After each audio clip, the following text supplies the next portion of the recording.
Orang yang ribat dalam artian orang-orang yang senantiasa mengawasi gerak-gerik musuh, ya, sehingga berada di garda-garda terdepan, menjaga garis perbatasan. Orang yang ribat atau orang yang jihad langsung, semua mereka jelas jangan dipertanyakan lagi tentang betapa di sisi Allah tidak ada satupun di bumi ini, amalan apapun di bumi ini dari Nabi Muhammad diutus sampai hari kiamat yang bisa menandingi pahala mereka. Assalamualaikum warahmatullahi wabarakatuh. Semangat selalu dalam beramal di bulan Ramadan. Mari kita melakukan akselerasi amal, di mana tidak cukup dengan apa yang kita lakukan buat diri kita saja, tapi kita merambah amalan kita menjangkau orang lain demi memperbanyak amalan kita. Inilah amalan-amalan yang utama di dalam bulan Ramadan, yaitu memperbanyak puasa, seolah-olah kita mengkloning diri kita menjadi sekian banyak, dan masing-masingnya berpuasa dan pahalanya ngalir ke kita. Itu diberikan petunjuk oleh Allah SWT dan Rasulnya dengan cara berilah berbuka dan makan berbuka orang-orang yang berpuasa, serta sahurnya orang-orang yang untuk berpuasa. Saudara dan sahabat tercinta, sampai hari ini pesantren kita, para pemburu ilmu Allah dan para penghafal Al-Quran kita, para guru-guru dan dai-dainya, serta warga masyarakat yang kita bina dalam iman dan tauhid, seluruh mereka alhamdulillah untuk 1 minggu pertama bulan Ramadan ini sudah terpenuhi sahur dan berbuka mereka. Sekarang untuk hari ke-7, ke-8 dan seterusnya kita menampung selebar-lebarnya, dibuka seluas-luasnya untuk 250 orang saudara-saudari, santriwan santriwati kita, guru-guru dan dai-dai kita untuk sahur dan berbuka mereka. Tafadhal dari antum semua, per satu orang insyaallah 50.000 sahur berbuka dan berprogram dakwah di bulan Ramadan termasuk di situ. Kita membutuhkan 250 orang per satu hari. Silakan diantarkan atau ditransfer ke Uzma Care, ya, 716-7684-003 Bank Sedah Indonesia atas nama Uzma Care. Tapi ingat, tolong dilebihkan di angka belakangnya, angka 1, ya. Pokoknya kita mengirim 10 juta atau 5 juta 1, 10 juta 1. Berarti tim admin kita langsung paham bahwa ini dimaksudkan untuk membukakan puasa orang-orang yang berpuasa. Semoga apa yang kami sampaikan menjadi gelora dan semangat yang tidak pernah berhenti dari kita semua merangsang dan mengejar ketertinggalan kita dalam amal. Wabil khusus bulan Ramadan, bisa jadi ini adalah Ramadan terakhir kita, jadikanlah ini Ramadan terbaik, terhebat dan terbanyak pahala kita. Barakallahu fikum, ditunggu dan dinanti. Selamat menikmati pahala bersama-sama. Assalamualaikum warahmatullahi wabarakatuh.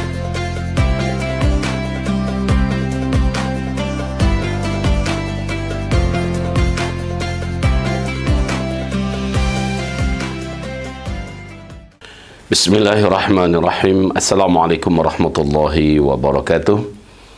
Alhamdulillah bini'matihi tatimmus salihah. Salawat dan salam kita untuk Habibillah Sayyidina Muhammad Rasulullah sallallahu alaihi wasallam, wa ba'd. Saudara, sahabat-sahabat seiman, para berjuang yang mudah-mudahan di bulan Ramadan ini tetap berada di garda terdepan dalam ketaatan, amalan-amalan yang menakjubkan di sisi Allah Subhanahu wa taala, serta pendampingan kita yang setia untuk bumi suci Palestina. Baik, alhamdulillah di pertemuan ini kita sampai kepada hadis yang ke-22. Temanya adalah dawamustihdarin niyyah fi musyarakatil murabitin. Artinya adalah dawamustihdar, senantiasa menghadirkan an-niyyah, niat yang tulus, niat yang jujur karena dan lillahi ta'ala, fi musyarakatil murabitin, dalam keikutsertaan bersama orang-orang yang bersiap siaga, ya, orang-orang yang ribat, yaitu di bumi Baitul Maqdis Palestina. Jadi temanya adalah bagaimana orang yang senantiasa menghadirkan di dalam hatinya niat yang tulus untuk senantiasa ikut terlibat dan ikut terhitung, bahkan ikut istilahnya di mata Allah Subhanahu wa taala sebagai orang yang ribat itu sendiri. Mari kita dengarkan hadisnya berikut ini.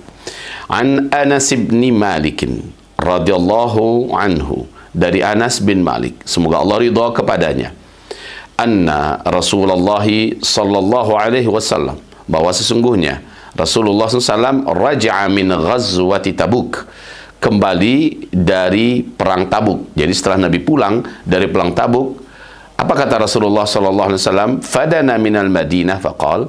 Nabi berkata saat sudah mendekati kota Madinah, Nabi berkata berikut ini.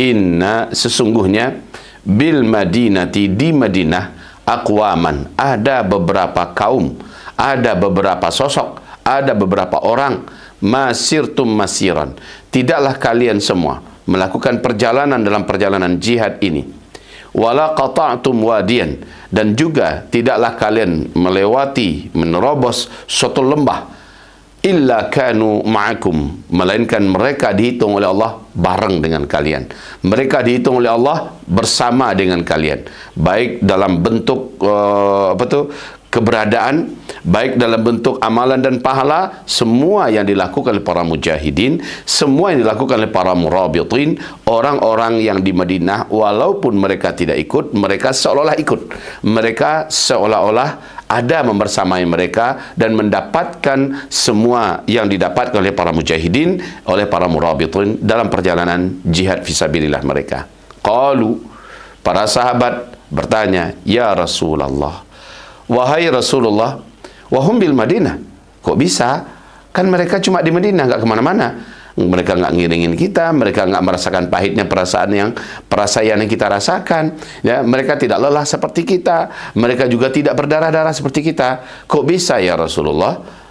Maka Nabi menjawab, qala, apa kata Nabi? Nabi berkata, wahum bil Madinah habasahumul udhr, ya, mereka memang secara fisik di Madinah, hati mereka, niat mereka benar-benar kuat untuk ingin membersamai kalian, tapi karena ada uzur yang menjadikan mereka terhalang untuk keluar dari Madinah, untuk keluar bersama kalian.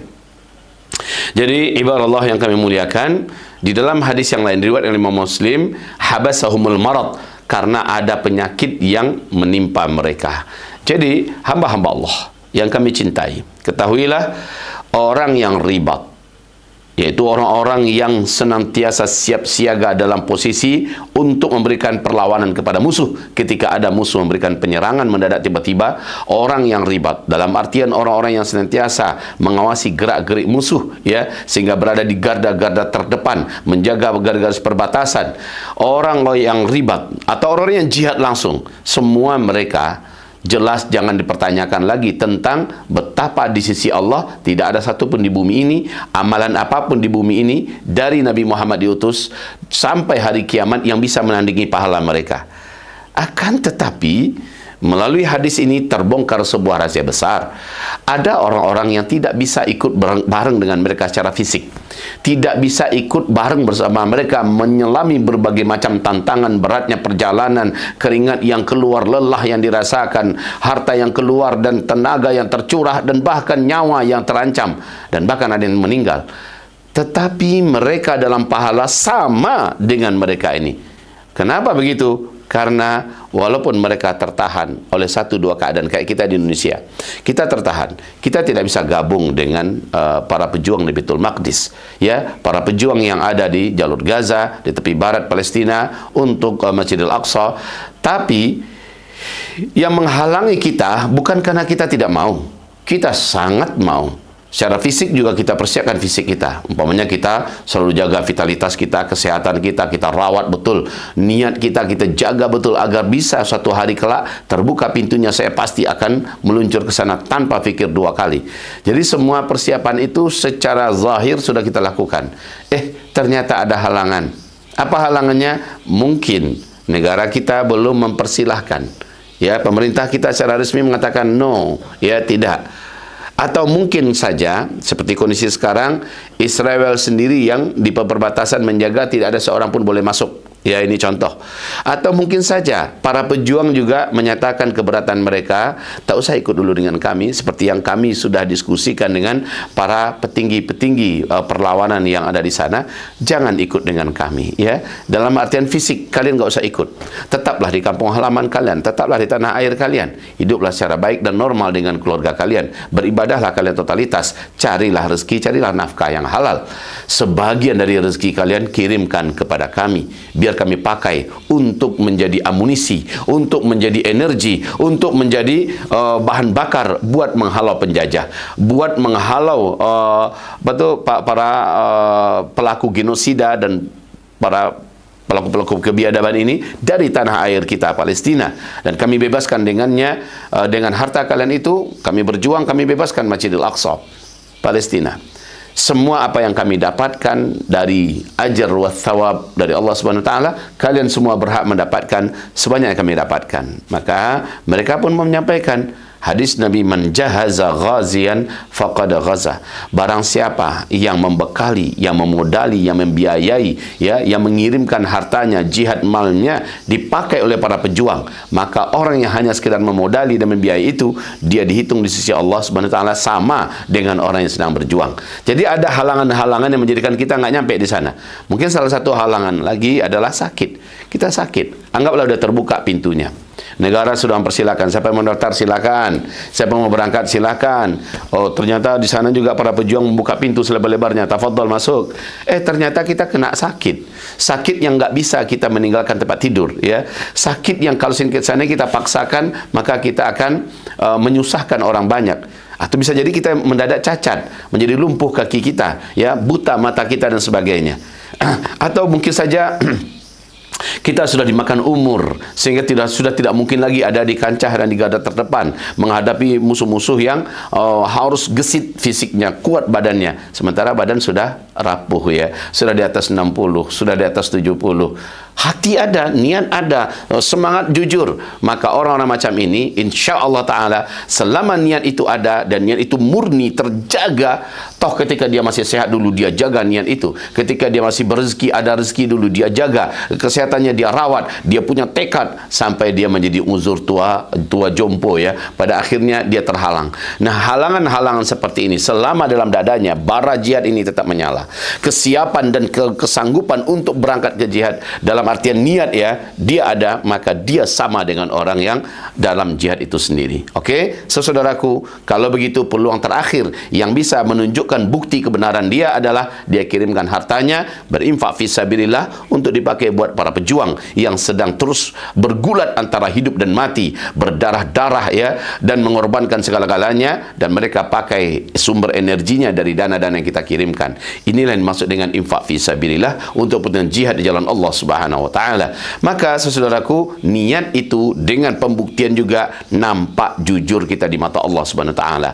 Maka kita yang terhalang untuk berada bareng dengan para murabitun, dengan para mujahidin ini di sisi Allah, kita sama dengan mereka. Syaratnya sekali lagi jujur niat, doa kita ada, dan kita mengirimkan belanja kita sebagai bentuk keikutsertaan kita. Insya Allah kita ikut. Bersama ini insya Allah Uzma Care for Free Palestine di BSI 71676840003 senantiasa menyalurkan semua tekad baja saudara-saudaraku untuk terhitung di sisi Allah SWT buat kemerdekaan dan buat perjuangan pembebasan Masjidil Aqsa, bumi Palestina, dan mengusir serta insya Allah mengalahkan para penjajah laknatullah alaihim ini jami'an. Barakallahu fikum. Mudah-mudahan bermanfaat apa yang kita dengar, mudah-mudahan menggugah apa yang kita simak, mudah-mudahan termotivasi kita untuk ada menjaga niat, menjaga doa, dan menjaga stabilitas pengiriman belanja kita untuk para pejuang yang dipakai untuk perjuangan dan ribat. Barakallahu fikum.